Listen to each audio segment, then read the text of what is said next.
Man, it's time to run it back. The NFL draft is around the corner. The NCAA portal is on fire. The MLB and NBA have been full of important moments. And the NHL playoffs is about to start. All of this and so much more coming up on our Tournament of Champions episode of College Crossfire. What are those? He's coming back for that 2021 MVP. He's better than Josh Allen. He's better than Baker Mayfield. He's not better than Mahomes. I can't say that. What you miss a kick, you get kicked. You know, bags of money or whatever, some food inside of them.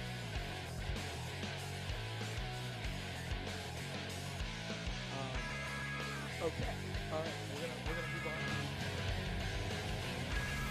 Good evening and welcome into the College Crossfire. I'm your official host, Ryan Swantkowski, and we have a thrilling show for you today, as it is our Tournament of Champions for the spring semester. Before meeting our contestants, I want to share with you that today's show is brought to you by Cat Metro, Austin's transit system. Connect you to work, school, play, and everywhere in between. Plan to ride to this weekend's game at catmetro.org. All right, let's go ahead now and have me explain the rules of this tournament, as the format is different than previous episodes. There are 6 contestants tonight who have earned their spot from this semester's contest, and they're seeded 1 through 6. Given the tournament style, the 6th seed will compete against the 1 seed, and so on. Each round will have 3 total questions, with the first 2 being longer and the last one being essentially a rapid fire as they answer in no order. The order of answering the question will be decided via a coin flip with this tiny dime I have tonight because I forgot my quarter. The winner will decide if they want to start their answer to the first or second question initially. Whoever I believe has the best total answers across the 3 questions will move on to the final round. The final round, with the winning 3 contestants, will then be played like a usual rapid-fire round with 3 questions in points of 6, 4, and 2. And I believe we have a quarter? We have a quarter! All right, ladies and gentlemen, we have a quarter. Well, come on in, TJ. All right, early appearance for our number 3 seed. Look at that thing. Woo, it's pretty. All right, if needed, also there is a bonus trivia question. After that, we will have our spring semester champion. Let me now announce the matchups for the contest tonight. We will first have the number 1 seed, Yarrish, facing off against the number 6 seed, Justin Goosman. Then we'll have the number 2 seed, Joe Duffy, against the number 5 seed, Tyler Moss. Then lastly, but definitely not least, the number 3 seed, TJ Krilowicz, and number 4 seed, Ryan Hopper, battle it out. Now that everything is explained, my final piece of advice to the contestants: don't get caught in the crossfire. Yeah. I'm going to miss saying that. Let's now get into our first head-to-head question. Before asking the question, I will do my coin toss, and Mr. Yarrish, being the higher seed, gets to call it in the air. Here we go. Seasoned veteran always told me, tails never fails. It is heads. Goose, would you like to go first on question 1 or question 2? Oh, man, I don't even remember which question is number 1. And he's unprepared. I'll go first on question number 1. Okay, Goose will start this question off. Here now is 1 seed Yarrish versus 6 seed Justin Goosman. Welcome, guys, to the show. Let's begin. Thank you.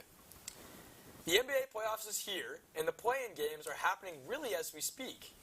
Of the play-in teams remaining currently, who's your favorite to make a deep playoff run, and why? Goose, we're starting with you. Yeah, I got to go with the team who won yesterday, the Sacramento Kings, and here's my reasoning why. They're going to go up against the Zion-less New Orleans Pelican team, who they have not lost to in over 5 games. They haven't lost to them since 2 seasons ago. So they're going to get them in the next round of the play-in, and then they're going to go play the OKC Thunder, who really don't have a big man. OKC got the number 1 seed, but they're probably the weakest number 1 seed we've seen in a really long time. They're the 2nd youngest team in the entire league, and I think that Sacramento has the best chance of advancing to the 2nd round out of any of the play-in teams. You look at the Lakers, they're going to get Denver, who swept them last year and has beaten them in every single matchup this year. You look at a team like Philly, they're going to have to go play New York, who's an amazing defensive team, and Joel Embiid has not looked 100%.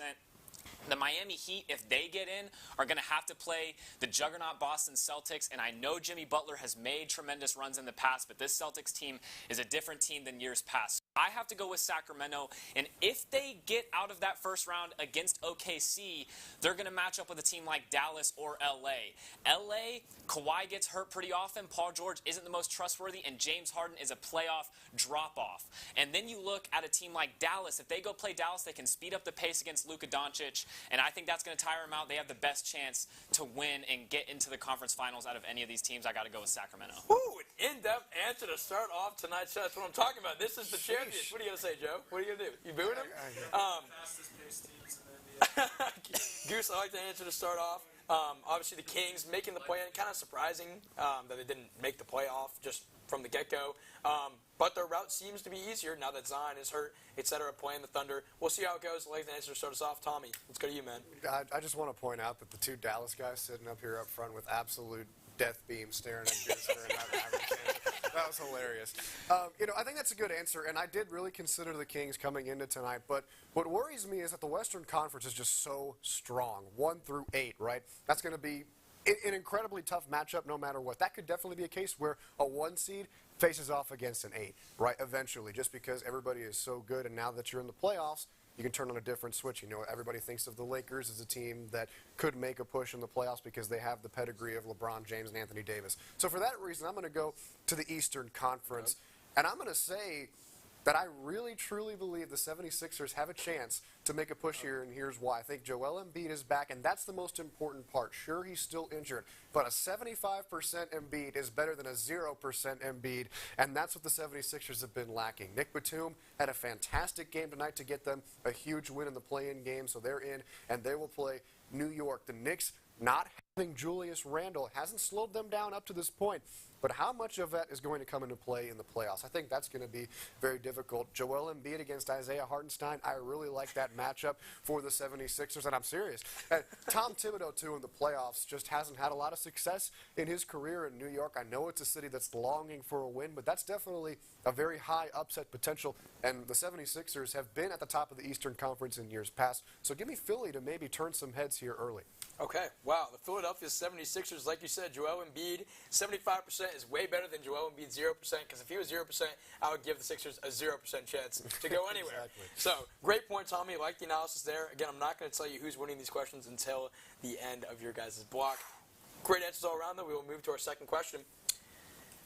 We have a Chicago Bears fan right here to my left versus a Falcons fan down here in Justin Goosman. Between these two teams, who will be the most impactful player overall for the 2024 NFL season? And your answer can't be Kirk Cousins or Caleb Williams. Tommy, you're starting us off. Well, that's a fantastic question. When you look at the Chicago Bears, franchise history tells you you're going to get two things. Number one, a fantastic run game, and number two, a really good defense. So if those two things are given going into next year, and you get a guy like Caleb Williams with the first pick in the draft, then you look at the wide receiver room to be the most important player, right? I'm going to go with DJ Moore here. DJ Moore had a fantastic year in his first season in Chicago. Chicago offensively last year was probably not what many expected them to be. Justin Fields didn't take that leap forward that many thought he would as a passer, but Moore still had a 1,000-yard receiving season in his first year in Chicago. Now he gets a better passing quarterback, I would say, in Caleb Williams. And the age-old question comes up once again for the Bears franchise. Can they finally find some rhythm in the passing game? The run game's going to be good. DeAndre Swift is going to get his stuff done. Roshan Johnson's going to get his stuff done. They're going to be able to establish the run. But can Caleb Williams be the guy to turn it forward? And with having guys like DJ Moore in the wide receiver corps, you kind of tend to think that he does, because Caleb Williams is stepping into one of, if not the best, rookie quarterback situations in NFL history. So for me, it's DJ Moore, and it's easy. Yeah, I think that's a very fair play. Moore, like you said, having 1,000 yards last season with the Fields, you said didn't make that leap. He made leaps, all right, but on the ground, not through the air. Literally, all he did was run the ball. No, I'm kidding. Not exactly, but I'm completely kidding. I had to take I get a what you're shot saying. There. But I think DJ Moore is a very, very fair answer. Obviously, not being able to pick Caleb Williams, coming in as a rookie, seeing what he can do through the air, DJ Moore has to be that guy Caleb can go to when he's under pressure, when he needs to make a big-time play. So I like the answer to start us off. Goose, going over to you. Yeah, when I look at the Atlanta Falcons, I see an offense that is going to be much improved from what they were last year, and I see a defense that's honestly going to get better and healthier as we get further along in the season. Grady Jarrett's coming back from injury, but I'm not going to go with Jarrett. I'm going to go with Jesse Bates III, and here's why. Like I said, Grady Jarrett's coming back. One of the potential most likely routes for the Falcons in the draft is to take a pass rusher. So I think when you pair the fact that Atlanta's going to have a better run defense, a better pass rush, Jesse Bates just gets to fly around in the secondary. Next to A.J. Terrell, he can just be a playmaker. 6 interceptions, 3 forced fumbles last season. With a better offense, you look at the possessions that he's going to give you as a defensive player because of those turnovers that he causes. I think that's going to be a huge impact. The offense can actually make something out of those turnovers, and that's something that they weren't able to do last year because Desmond Ridder gave them the ball right back. So I have to go with Jesse Bates III, one of the best turnover forcers in the nation. Fair enough. Man, I really thought you guys were going to flip teams there. You're going to go Falcons, you're going to go Bears. No, I'm just really kidding. Jesse Bates, like that call up. Maybe people don't really know of him, but great safety. I believe came from the Bengals last season. I think you're absolutely right. Gets to fly around more. That's when players are at their best, when they can play free and not have to really worry exactly about who's where. I like that answer a lot, Goose. I think it's a very slept-on answer, and great answers from you both. I've marked down the points. We're moving to our final question of this first round. Athletes around the globe have their own shoe lines, clothing lines, and more of that kind of stuff as well. What professional athlete has the best logo/brand? And what makes it so great? Man, this is one of my favorite questions. This is easy. This is really easy. It's Michael Jordan. Okay. Like, what argument is there? You've got the Jordan brand. You've got the Jordan retro shoes. I mean, it's literally made him a billionaire. It's tripled his NBA salary. Jordans are going to live forever, right? Like, everybody always wants a pair of Jordans. Everybody wanted to be like Mike back in the 80s and the 90s when he was playing. The Jumpman is going to forever symbolize basketball. It's going to forever symbolize culture. And there's no other athlete in the history of the world that has been able to do both at the same time like Michael Jordan has. Wow. That was quite the answer from Tommy Yarrish over Just here. the truth, All right. I like the explanation a lot there, Tommy. Like you said, Jordan may never be beat. We'll have to see. Obviously, one of the most prominent brands, not only in America, but in the world. Great answer to start us off. Goose, let's hear it. Yeah, I mean, you can go with the boring, most prominent brand answer in Michael Jordan, but I'm going to go with the youngster. Look at the logo that Victor Wembanyama has from Nike. It's different, right? They incorporate the alien aspect. He's from another planet. They kind of incorporate, like, the face of an alien. He's going to be the face of the NBA. It's different. They also include a basketball as well. It's not just initials thrown around or a logo of someone jumping, right? So I look at these different factors, and yeah, you can go with Jordan. That's the easy answer. But I like to look at the aesthetic of the logo, the potential impact as well. I really like what Nike is doing with Victor Wembanyama's logo. And yeah, you can go with Jordan, or you can be a little unique and go with the alien. Are you telling me there's no aesthetic in the Jumpman logo? I'm not saying there's no aesthetic, but I mean, come on. but one beats the other, and that's for sure. They haven't even released the actual, or they haven't officially done anything. They released the logo. But they haven't You can argue about They released the prototype shoes. We gotta wrap this up. You guys, obviously, I knew this was gonna be such a hard round. You did not make my job easy. I mean, look at the bickering here. But we do have our winner of the first A block. Can we get a quick little drum roll from everybody? The winner of A block is Tommy Yarrish. He gets it done just barely. Wow, thanks. Love you guys, Not too. a crowd favorite This is tonight. terrible. Goose, thank you for coming on. We appreciate you. That will wrap things up for tonight's first knockout round. Don't go anywhere. College Crossfire. We'll be right back.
to College Crossfire. We now welcome the number 2 seed, Joe Duffy, and the number 5 seed, Tyler Moss. Joe getting food already. All right, Joe, you are the higher seed. You are going to be able to call this coin toss in the air, sir. Here we go. I'm going to be like Tommy Tails. It is tails. Joe, would you like to start on question 1 or 2? How much time do I have to guess?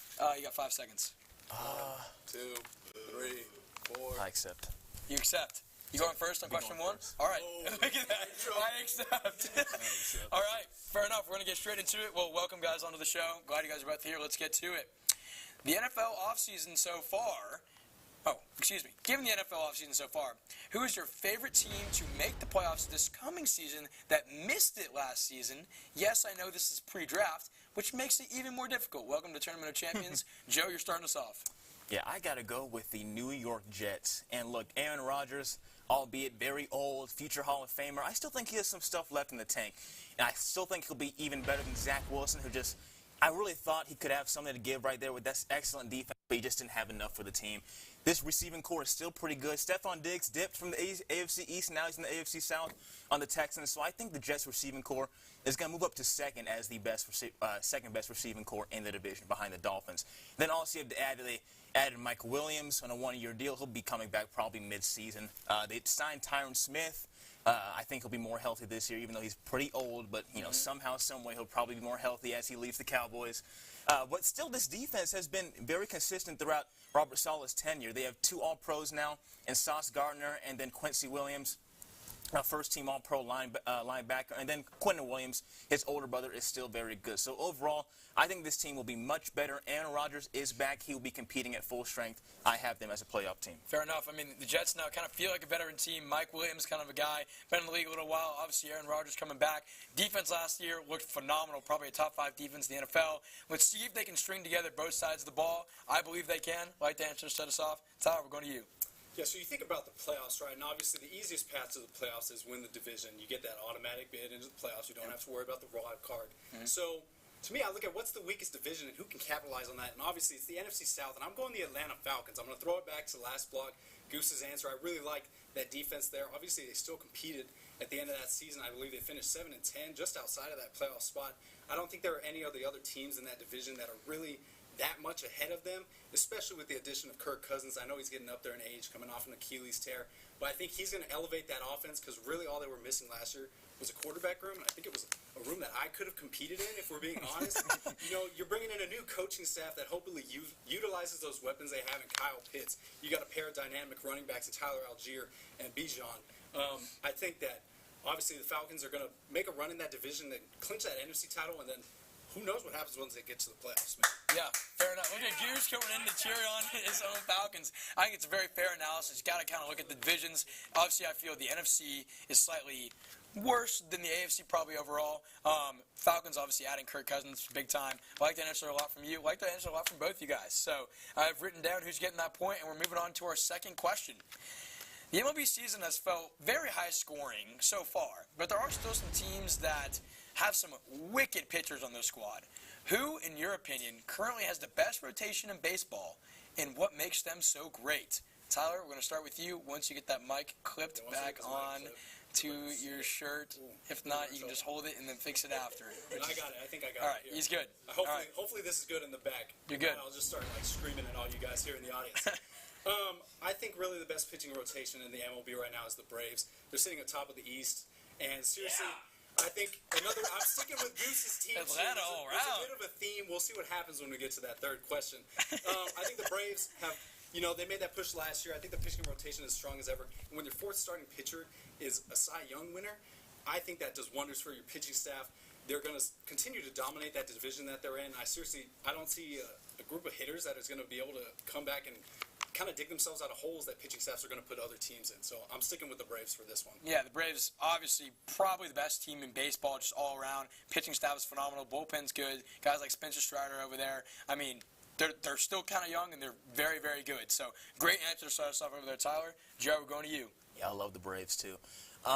Kansas City Royals, I'm going to go as the best rotation so far this season. Look, I mean, they've been amazing all season long. What do you mean, the Kansas City Royals? Are you... Are you serious? The reaction from the I mean, I have the stats. 2.18 starting ERA for the season. That's best in the league. 8 quality starts in their first 8 games, also first in the league. 11 quality starts as a team overall in the season, leading the league also. So Michael Wacha, who is a decade into his career, start with the St. Louis Cardinals. He has a lot of playoff experience. He's bringing that to a young rotation. But also Cole Reagans, who the Rangers traded away for Aroldis Chapman. You could argue Rangers fans are kind of ruling from that still, but they got a World Series title from it. So Cole Reagans is now a Cy Young contender. And then also you have Brady Singer, who's also a nice young prospect for them. Those three have spearheaded this rotation. They played very well. If you have pitching and defense, you can win any game. It doesn't matter how mid your offense is. It doesn't matter how bad your offense is. If you have pitching and defense, you can win in the postseason. And the Royals, I believe, will be breaking into the postseason this year for the first time in a decade. Wow, there we go. The Kansas City Royals. I was not expecting to hear that tonight, but your analysis was phenomenal. I mean, you made a phenomenal case. That's what the show's all about. I mean, 2.18 ERA doesn't lie to you. Quality starts doesn't lie to you. The Royals, at least to me, have definitely been better than expected, definitely from pitching-wise. So, Joe Duffy, I like that answer a lot, man. All right, there we go. Moving into the final question of this block. It's a short one, but it's a good one. What is the best sports league, not necessarily pro, in your opinion, and what makes it the best in your eyes? Anybody can go, starting now. I think it just has to be the National Football League. They set the blueprint, not just in America, but in all of sports in general. They make the most money in the world for any league, and they only play in the Americas. So you look at how they have spending. The salary cap is a revolutionary way to use, contracts in the league. Look at the MLB. Look at soccer organizations around the world. You can sign literally anybody, but not in the NFL. You have to have a level playing field. Look at from the drafting perspective and how you can build a team from worst to first. Look at the Houston Texans, who were worst just 2 years ago, and now you could say they're a top 3 team in the AFC, possibly a top 3 team in the NFL in a quick span. So look at how the NFL operates the whole business, but also the salary floor. And so you're forcing owners to spend their money, unlike the MLB, and you have the Oakland A's and their owner, and how the fact that the A's fans are disappointed in the owner for not spending money. And you look at that roster a few years ago that made the wild card. They had Matt Olson, they had Marcus Semien, they had Matt Chapman, they had Sean Murphy. All gone. All gone. Because their owner won't just open his pocket. But in the NFL, you got to spend your money. So the NFL is the blueprint for every single league in the whole world. I got to go with the NFL. Wow. Very fair analysis from you. Great to throw my Texans in there. Joe Duffy knows how to play the game. Just kidding. Just kidding. Just kidding. I'm just kidding. We're never biased on this show. As much as I want to be, we're never biased on the show. But I like the fact you brought in the A's. I mean, their ownership has just been abysmal. They're moving to Vegas for a reason. The fans were mad. They traded away every good player they've had. You don't see that in the NFL. Yes, you see rebuilding, but they're not just going to purposely throw and do things to get their fans mad and blah, blah, blah. So I like that answer a lot. The NFL, obviously, the most prominent league in America. Great answer. All right, Sal, we're going to you. I'm going to hop overseas. I know Joe really likes sticking with the Americas. When you can take a sport that is played worldwide, you take some of the best clubs in Europe, you throw them all in together, give me the Champions League any day. This is a little bit of recency bias. I was locked into these games, these quarterfinal games, yesterday and today. Don't look at me like that. Just saying. Soccer, of course, my native sport. I played it all growing up. There's nothing better than getting the best teams in La Liga from Spain, getting the best teams in the Prems, the best teams from Serie A in Italy, the best teams from Serie 1 in France.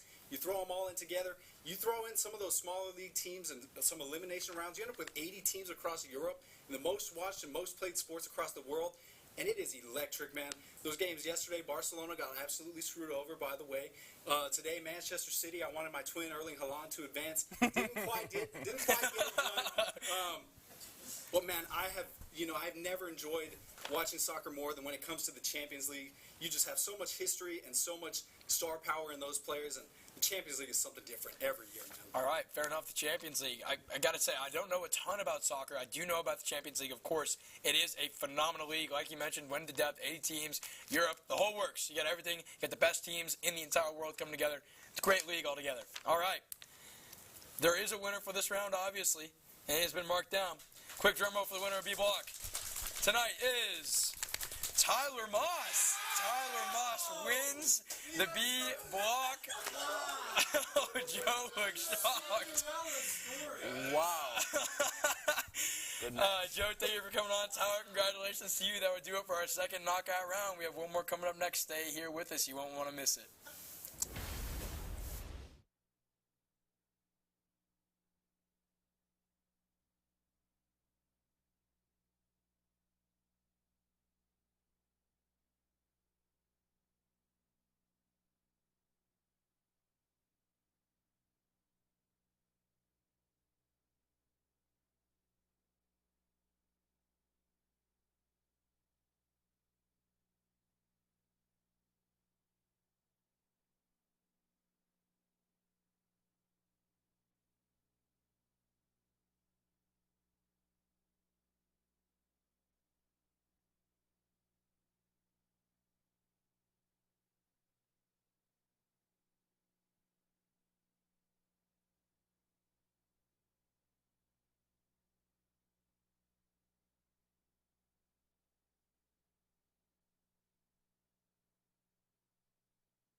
Welcome back into College Crossfire. We have our final knockout round of the evening. It's the number 3 seed. TJ Krilowicz takes on the number 4 seed, Ryan Hopper. Welcome, gentlemen. How we doing? Feeling good? Pretty good, man. There we go. We've had some all-time moments so far. There we go. We really have. It's been a great show so far. My job's been very hard, as I knew it would be. But we move forward. All right, let's get into our first question. The NHL playoffs are soon to be finalized, but a majority of teams have already clinched their spot for next week. Of the playoff teams that have clinched a spot but are not the leaders of their respective divisions, a.k.a. the Canucks, Stars, Rangers, and Bruins, who is the best and why? I'm going to flip the coin. TJ's going to call it in the air. I'll be He's different. the higher seed. Heads never dreads. It is heads. Okay. Would you like to go first or second? Number 1. He's going number 1. All right, he's receiving. He's taking it. For the hockey question, of course. All right, let's get to it. Go ahead. Okay, so, I mean, look, the Eastern Conference, they're very top-heavy. The Rangers, the Bruins, the Hurricanes. I really, really like the West this year, all right? They're a lot like the NBA Western Conference, where it's like there's a lot of really good teams that just can't separate each other or separate themselves from each other right now. And I really like the Central Division. They have like 5 championships in the last 12 years. And if it's not the Dallas Stars, I'm going Colorado. All right. And I say Colorado, they have that championship pedigree. They have that experience. They won just 2 years ago. They ran into a really hot team last year in the Seattle Kraken. We all know about Nathan McKinnon. He's second in the league in points, 138. Also top 5 in the league in goals with 51. He had a 50-goal game season. But let's not undermine the people that are next to him. That first line is probably my favorite first line in all of hockey right now. Miro Radnin on that right side has 41 goals. Valery Nichushkin on that left side has 26 goals. And also, they're top 6 in power play percentage. And they're also number 1 in the league in goals scored. Let's not forget about the defense, though. Cal Makar, one of the best players in our time for defensive men. Alexander Georgiev, their goalie right now, been a little unhealthy a little bit, but he still leads the league and wins at 38 for goalies. Absolutely insane. Put it in pin. I'm going to say if Colorado doesn't advance to the Stanley Cup Finals, they lose to Dallas in the second round. But I think they make it to the finals. Fair enough. I think obviously great in-depth analysis there. I know McKinnon. McKinnon's a phenomenal hockey player, one of the best in the entire league. Like you said, Avalanche 2 years ago, winning the whole thing. They have that championship pedigree. Let's see if they can keep that momentum rolling this season, as they've been a very good team. We're going over to you, Ryan. All right, so I don't know if you guys have been checking the forecast lately, but a storm is a brewing in the NHL playoffs. I got the Carolina Hurricanes, but don't believe me. They are the betting favorite in Vegas to win the Stanley Cup. Believe the wise guys. Wow. Those buildings are tall for a reason, and they're That's nice true. for a reason. They take people's money. They are the betting favorite for a reason. Who do they have? Two-way superstar, Sebastian Aho. Nathan McKinnon's great. Nathan McKinnon is lackadaisical at times on defense. Sebastian Aho is a centerman, two-way superstar. Teravainen, you got Jarvis. You have a great forward line that can forecheck, and it's critical in the playoffs because you've got to keep the other team in their defensive zone and turn them over. Sometimes it's not about creating the most plays, it's creating the most mistakes. They might have the best top 4 defensemen in the league. Kochetkov is a great goalie, and special teams are very important. They have the best penalty kill in the NHL and a better power play than the Avalanche. They're second in the league on the power play. They have playmakers all over the ice. Brady Shea, a great defenseman. Brian Burns, great defenseman. They have the best top 4 in the league for defense, and they have one of the best coaches in the league, in Ron Brindamore. He's a tough coach. He runs them hard. And I think they'll have the conditioning to take on the Stanley Cup. They're the betting favorite for a reason. Wow. I got the Hurricanes. There we go, the Hurricanes. There you have it. I like that. The buildings are tall for a reason. Like that. That is a very wise point. They're the betting favorite, which I did not know. Great point there as well. Obviously, another great in-depth analysis. Man, you guys really know your hockey. I love that. It's great. I love that answer from you over there. Wasn't entirely expecting that, but I like it a lot. Points have been written down. We're moving over to our second question. All right. Spring college football has arrived, and the spring transfer portal officially opened yesterday. What team do you feel needs to be super aggressive in this portal for this opening, and why? And Ryan, we're going to start with you on the end. Well, there is no other job in college football on a normal year that comes with the pressure of being the head coach at Alabama. I mean, I've had a cousin go to Alabama. I know 2 people go to Alabama now, and they regard a 10-win season as an abject failure. And now, Kalen DeBoer's coming in, and he's got to replace the GOAT at coach? He's replacing the GOAT? He had his two best players leave in the transfer portal, Isaiah Bond, leading receiver, and Downs, the best safety in the country. At least, don't believe me, believe 247 Sports. Yeah. He is tremendous. He went to Ohio State. So you lose your two best players. You're coming in to try to be the guy after the guy. That almost never works. Look at Alabama. After Bear Bryant, they had 25 years in the wilderness with one national championship and even losing seasons. It's a hard thing to take over. They need not one but two offensive linemen. Jalen Milroe's still their quarterback, and they probably need another defensive back. And they go to LSU this year, OU, Tennessee. They got the Iron Bowl at home, and they got Georgia at home. I don't think they're going to make the playoff if they don't get some transfers in. All right, fair enough. Obviously, really hard to replace to go in Nick Saban. Absolutely. I think you mentioned two very key players, one coming to Texas, another one, like you said, going to Ohio State. Offensive, defensive, probably their best players on those sides of the ball, respectfully. Like you said, Kevin DeBoer probably needs to make a splash this portal, so I completely agree with you there. Great way to start off that question. TJ, we're moving over to you. Yeah, I don't know if this is going to be like a surprising answer, but I'm going to go with Oklahoma State, and let me tell you why. They were the 10-win team. They were a 10-win team in the Big 12 last year. They were second place. They made it to the championship game. Number 1 and number 3 are out of the league now. All right, and then they had a little bit of a scare with Ollie Gordon right there, whatever he announced to go in the transfer portal. Yep. Now he's coming back. This is their time to pounce in the Big 12 and possibly make their first college football playoff appearance in history, I think. Yeah. I'm pretty sure. Especially with it expanding. So, I mean, I like it. I think if they can get some O-line, which was definitely a little bit questionable last year, they can definitely be a little bit better. They were also allowing like 30 points per game in the Big 12 last year on defense. Yeah, so, if they can get some defensive backs, they can get some O-line, keep Ollie Gordon. This team, they can make a really good play in the Big 12 and, make the playoffs. Yeah, fair enough. Ollie Gordon said he was going to leave. Portal didn't really happen. Played just absolutely terrible against Texas. Kind of had a little hissy fit over there. Not sure what was going on. But like you said, Oklahoma State, maybe it's their time to shine in the Big 12. You had some new teams enter in, but you had the two top dogs, OU and Texas, leave. So maybe it's their time to shine. Maybe they didn't hit that portal and get that major landing as well. So like that answer from you. Points have been assessed. Let's go into our final question of this block. What athlete over the past 10 years, in your opinion, has had the most dominating performance in a single game/match? And what made it so amazing to see? Anybody can answer? Go ahead. I don't know what he's got, but I feel like I got the answer. The one and only answer, all right? I can explain it with a couple words, all right? Chris Paul hits a huge three to cut the lead down to 42. All right? If you know, you know. Luka absolutely torched the Suns that game, all right? They went into that game, Game 7. They got blown out in Phoenix the previous 3 games in the series. Everybody thought it was going to be a blowout. I mean, they were right. They were right. It was a blowout. Luka scored 27 points at halftime. The entire Phoenix Suns team on their home court in a Game 7 had 27 points. Luka almost outscored their entire team in the first half. He set the tone early. He had 2 incredible threes at the start of the game. He also had a nasty ankle breaker in Cam Johnson. The Suns even apologized to their fans. I mean, what else can you say about that? He absolutely torched them. Fair. How many points did he end with? Do you know? Yeah, he ended up with like 35. But Game 7, I remember that right there on that stage. Fair. Great answer.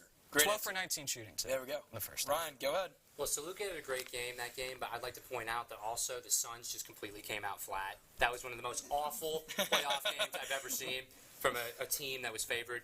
My answer, a little off the beaten path. I'm going to take you back to 2015 to Augusta National Golf Club. Jordan Spieth tied the record for 18 under par across the rounds. He had the record for the best first round ever. He had the best record for the best after 36 holes ever. He had the best record after 54 holes ever. All the legendary outings, Jack Nicklaus, Tiger Woods. Who had the best? Jordan Spieth, a relatively unknown kid out of the University of Texas who he was runners-up the year before, but that was his first major win. 18 under par. He was the first wire-to-wire Masters champion since 1976. Think about that. Under Armour made him the entire face of their golf brand, just as they did with Steph Curry. He was a rising superstar. People thought he was the next Tiger. He's fallen off since, so people forgot about that. I saw the surprise when I said this in the back of the room. But Jordan Spieth was him back then. Yep. He was him. He was at 19 under as well. Besting Tiger until he bogeyed on 17. There we go. Most dominant Masters performance in history. There we go. And the Masters been around a long time. Love that answer from you over there as well. Bringing in some golf. TJ over here sticking with his roots with Dallas, but man, what a performance from him as well. Great answer from you guys. Great block from you guys. Appreciate you guys being on. We do have our winner, obviously, for this round. Quick drum roll for the final rapid-fire round. The winner is Ryan Hopper. Ryan gets it done just barely. TJ, appreciate you coming on, man. Ryan, congrats. Moving on to the final round. We now have our 3 finalists for that final rapid-fire round. Stay with us as our champion will be named in just a few minutes.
Welcome back into College Crossfire. We have our 3 finalists here who are number 1 seed Tommy Yarrish, number 4 seed Ryan Hopper, and number 5 seed Tyler Moss. And man, are they ready to get at it. My final words to them before starting: don't get caught in that crossfire. Let's now get to some championship level questions. There are a lot of great cities in America and Canada, I guess, especially when it comes to sports.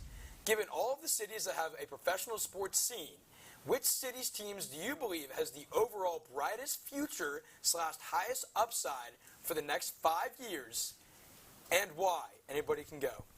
Go ahead. Tommy? Easy peasy. Chi-Town, Chicago, Illinois, by far has the brightest future for the next 4 years. I'll walk you through it sport by sport. Football, hey, Caleb Williams. You're going to be a Chicago Bear here in a couple of days. Number 9 pick overall as well. They could get Romo Dunze. They could get Dallas Turner. And they already have a great team. They built really well in free agency. They've got guys like DJ Moore, Kevin Byard. I could go on and on about football. On the basketball side of things, they're playing in the play-in game tonight. Billy Donovan, I think, has them in the lead right now last time I checked. Young stars like Kobe White and Ayu Dosunmu finally starting to flourish a little bit in that system that's really needed it. Hockey, Connor Bedard. They're about to get another first-round pick here upcoming. And baseball scene's looking great as always, too. Chicago has been meant to be a sports city. And by the way, the Chicago Sky, Angel Reese and Camila Cardoso in the WNBA draft, too. It's looking bright for the Chi-Town. All right, fair enough. Chi-Town, they got some pretty good teams over there. I'm not sure about the White Sox, per se. Not sure about the Blackhawks with the worst record in the NHL. It's bright. But overall, it is bright. It is bright. I will absolutely agree with you there. Other 2 guys, let's hear it. Oh, I'm torn between 2 cities I hate. Tyler, you got it? 2 cities I hate. All right. So, as much as this pains me to say, the crowd back here will love this. I'm going to go with Dallas, Texas. Okay. Reigning and defending World Series champions in the Texas Rangers. They're still poised for success. They still have young guys. They still have Wyatt Langford coming through. Jack Leiter's making his debut tomorrow night, who is on the Vanderbilt dynasty as a pitcher. They just won the World Series. Okay. Hockey, my Stanley Cup favorite, besides possibly the Hurricanes, the Dallas Stars. Absolute juggernaut of a team. Talent all over the ice. Rope. Oettinger, everybody. They are a tremendous team. I got them coming out the West. The Cowboys, okay, they're the Cowboys. However, you know they're going to be in the playoffs. They're going to be in the mix. And then And then the Mavs got a top 5 player in the league, great role players around him. I think they can make a Western Conference Finals run. Luka's what, 26 or 27? I think Dallas is a really bright future, as much as that pains me to say. Yeah, fair enough. I think Dallas is obviously another very fair, great answer. Rangers coming off the World Series. Mavs are in the playoffs right now. Dallas Stars, one of the best teams in the NHL. I mean, Cowboys always getting there, never really winning it. Great answer again. Tyler, we're going to you. All right, I'm going to stick with some simple logic for my answer here, and I'm going to also go with the closest professional city to where I'm from, the one I've grown up with the most. Is it easier or harder to be good at lots of sports or one sport? Now, I'm going to stick with San Antonio here. I think they've got the brightest professional scene with, strictly the Spurs. Obviously, you bring in Wembanyama. I think they've got the brightest future ahead of them because you think about future as a whole. I mean, Chicago, you got to have all of those Chicago teams succeeding. I don't know if that's happening. Dallas, I'm not sure if you got all of those teams succeeding at the same time. All it takes is my San Antonio Spurs to be on the rise. Clearly, they're on the rise already. I'm going to stick with San Antonio. Okay, San Antonio Spurs. Obviously, the future looks bright with 7 foot. What is he? 7'3"? He's about my height. Yeah. About Tyler's height over there. Yeah, Tyler's height himself. All right, fair enough. We got Dallas, we got Chicago, we got San Antonio across the board. Great answers from you guys for that first question. All right. Moving to our second question, and for sports gurus like myself, I enjoy learning about new players in different sports leagues, maybe even players I hadn't known existed before. In your opinion, of all sports, who is your most underrated player in their respective league, and what makes them so underrated? And we can go when they're ready. Go ahead, Ryan. I've been beating this drum since he was a rookie. It is Washington Commanders wide receiver Terry McLaurin. Okay, he has posted 1,200 yards every single year he's been in the league with a bunch of bums throwing him the football. Okay, you got Dwayne Haskins, may God rest his soul. You got Carson Wentz, who had an awful season. Taylor Heineke, noodle arm. Okay, these are awful quarterbacks. Finally, with the quarterback we draft, he might finally have a decent quarterback throwing him the football. If an interception happens, you know who usually makes the tackle going out of the way? Terry McLaurin. You know who's making the team first statements at the press conference? Terry McLaurin. People just don't recognize it because he has bums throwing him the football, and there's a bunch of other targets who really aren't that good. So all the defensive attention is on him. He gets the #1 corner every week. He is a top 10 wide receiver in this league. I just don't think people realize it. He had a 1,500-yard year. He's got bums throwing the football. Fair enough. He's got bums throwing the fuse is dying over there. Hey, no, that is a very good pick to me. They call him Scary Terry for a reason. He dominates on that field, and he needs a quarterback. It's about time they get him on. We'll see who the Commanders go with. All right. Gene Davis. Tyler. Tommy. You got one or no? I got one, but I was trying to go be ahead. courteous. Oh, no, go ahead. I'm going to go with a guy who I've been very familiar with since he was in high school. He went to high school a couple minutes away from me in Cyprus. It feels like he was talked about a lot in college when he was at Kentucky, but now at the professional level, I think he's in a city where he doesn't get enough love, and that is De'Aaron Fox from the Sacramento Kings. This guy is averaging nearly 27 points a game. He's leading the Kings into the playoffs. He has made Sacramento basketball relevant again for the first time since Boogie Cousins did it back in the 2000s, 2010s, early 2010s. Sacramento's a hard city to win in. It's a hard city to be the face of. He has completely revitalized the city of Sacramento in basketball. He has put people back in Sacramento Stadium. Just look at the series last year against the Warriors and look at how excited they were. De'Aaron Fox absolutely is so underappreciated by basketball fans all over. Yeah, fair enough. De'Aaron Fox, like you said, growing up here in Texas, man, has turned that Kings franchise around, and at least has been a core piece of that. Obviously, they got guys like Sabonis and whatnot. Look at the Kings now. Light the beam. Great answer from you, Tommy. Tyler, we're going to you. So I got two heavy hitters next to me. I'm fully aware of that. I may have thrown it away with San Antonio last time. So I'm going to stick with my heart here. One of my favorite stories, one of my favorite players that I've ever interacted with. And I got to go with Taysom Hill. I mean, he has been my favorite all the way up through college. I've got to watch him play in college, got to meet him personally. He got to the NFL. Obviously, he was riddled by injuries all the way up through college. There were some years I think he was, in Heisman contention early. Obviously had lots of injury issues. He's got to the NFL. He's carved himself out a nice niche there with the Saints in a position and the skill set that lots of people don't have. So I'm sticking with Taysom. He's an unbelievable man. He's an unbelievable guy, fantastic person all around. So he's one of my favorite underrated players. All right, fair enough. Was not expecting to hear Taysom Hill's name, but I really do like that answer. New Orleans Saints, he doesn't just play running back, doesn't just play wide receiver, he doesn't just play tight end. He plays quarterback as well, and probably a little bit of special teams, I believe. So he's all over the field. Utility player all around. I like that answer a lot. Points have been given out as we enter into our potentially final question of tonight's College Crossfire Tournament of Champions. And here we go. You all are going to be put in my shoes for a second. Given this is the Tournament of Champions show, I have to give you all a curveball. If you were hosting this show and had to come up with a great sports rapid-fire question right now, what would you ask and why? Tommy Yarrish. I'm going to start because I have been in your shoes. Fair. You can. Why are you booing facts? It's not my fault. Y'all picked me.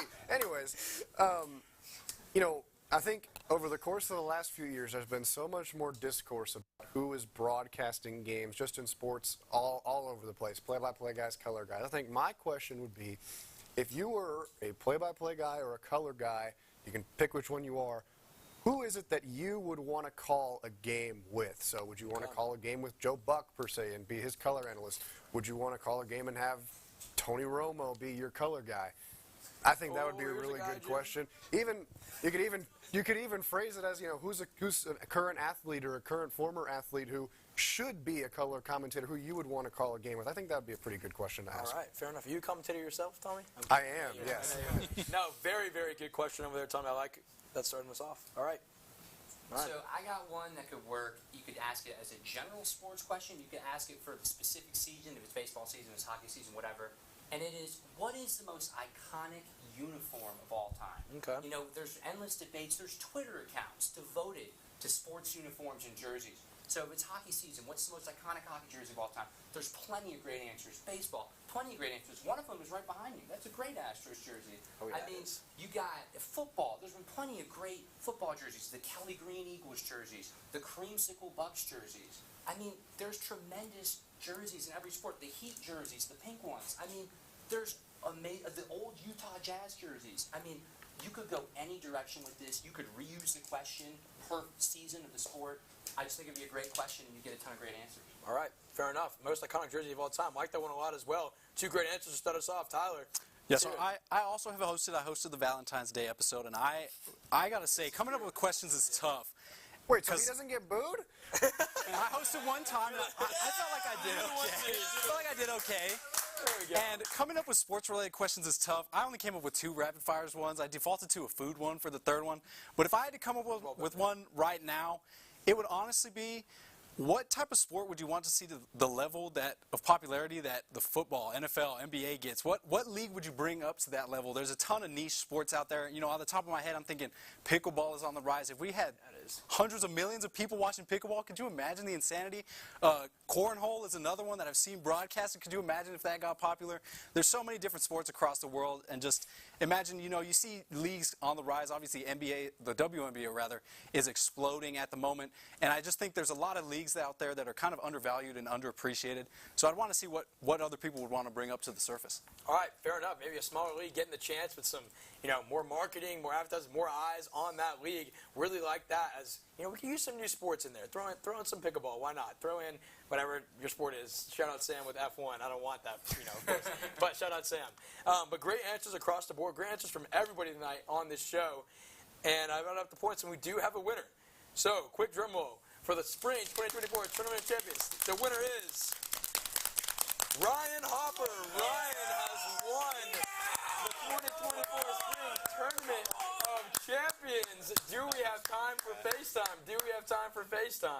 Yes, we do. Ryan, anything you'd like to say? Damn. I thought it might have been Tommy. Wow. Okay, I got to shout out everybody watching. Phil, Caleb. The boys back home, we got Ben, Campbell, shout out my mom. Shout out my stepfather who largely got me into sports. There we go. If any of the guys are watching at the house, shout out the guys at the house. I can't believe it. Thank you, TSTV. There we go. You guys welcomed me. I'm new this semester. Love it. You guys are great. Love it. Yeah, I'll be back next year, man. Wow. Absolutely. I almost cussed. I almost had to press the button, dude. Man. The button. I'm shocked. We've had to use that on Tommy before. It happens. It happens sometimes. It was, I'm done. Ryan, congratulations to you, Tyler, and Tommy. I appreciate you guys coming on along with all of our other panelists as well.